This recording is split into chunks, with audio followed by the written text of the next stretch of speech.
Okay, guys, so this is still number 10, and this is answer choice B. So again, to work this out, first thing I did was I went and wrote my whole equation down. I divided in half between my reactants on this side, my products on this side.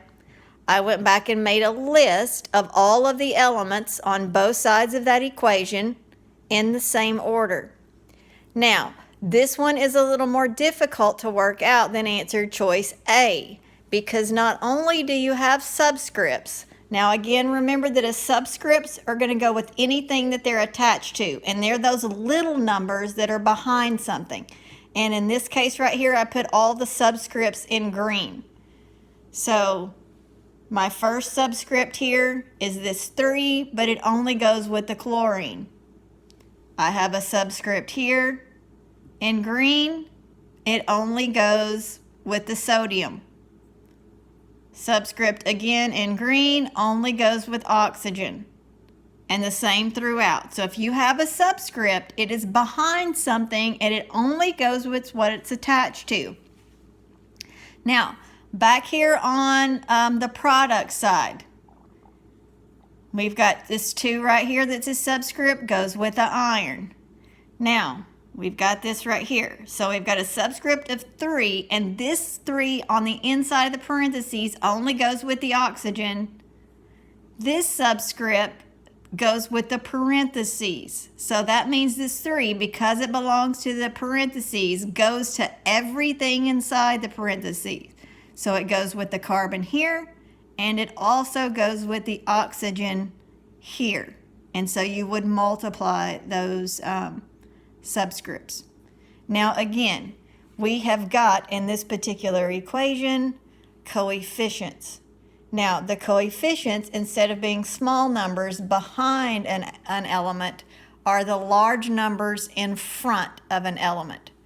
So you're going to work those just like you would if you had a number with a variable in math. Like if you had 2v in math, you're going to do the same thing, you would multiply.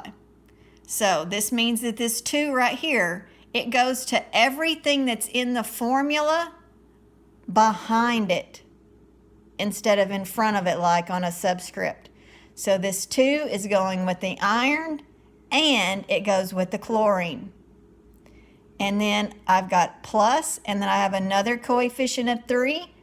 So this coefficient of 3 goes with everything behind it in that particular piece of formula. So 3 goes with the sodium. So in this case, also remember you have a subscript of 2 with the sodium. So if you have a coefficient and a subscript, you're going to multiply those 2 together. So that's going to give you 3 sodiums. Okay, so again, this 3, this coefficient goes with sodium. It goes with the carbon. And again, it also goes with the oxygen. On the product side, you've got a 3 as a coefficient that goes with the iron, and it goes also with everything that's inside this parentheses here. So when you get to this point, that's going to get a little tricky. Here, you've got a coefficient of 6. It goes with your sodium, and it goes with your chlorine. So I'm going to work through this answer choice with you, and then after I've worked through answer choice A and B, you should be well on your way to finding the answer on your own. So again, I'm going to go through this piece by piece.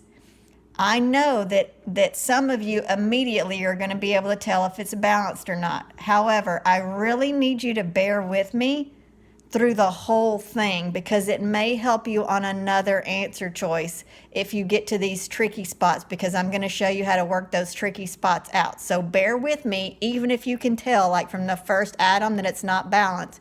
Keep working with me through the whole rest of the problem to help you on these tricky parts. All right, so I'm going to start with Fe, which is iron.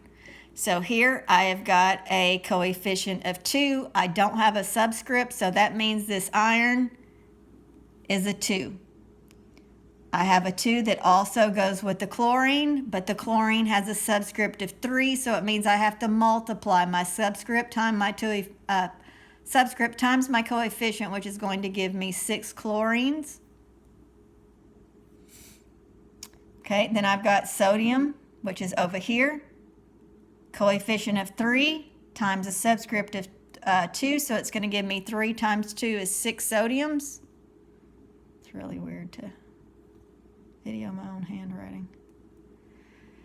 Okay, my 3 coefficient here goes with carbon, but I don't have a subscript, so that means that this is only 3.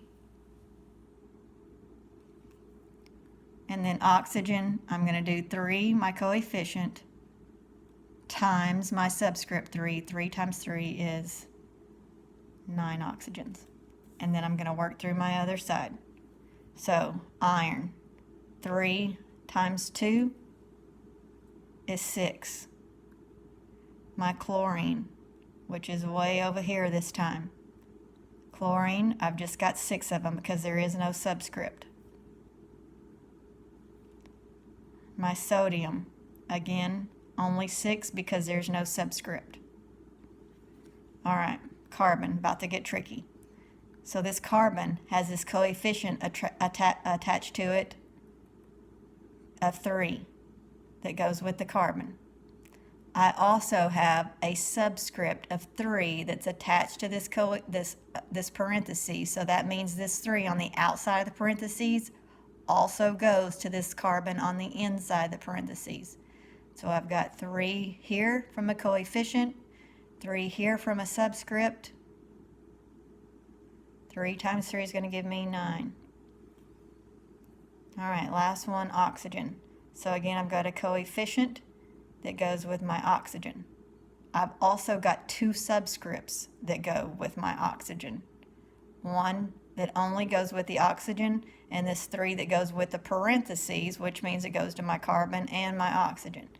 So this means, again, the subscript on the outside the parentheses, that it means I have a molecule of CO3 3 times. I have 3 CO3s. So that O right there, that oxygen, 3 times 3 is 9.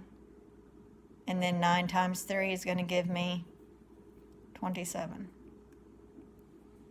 Okay, so again, all I have to do to know if an equation is balanced or not is to see if it has the same number of each kind of atom on the product and the reactant side. And you can see, of course, that this does not.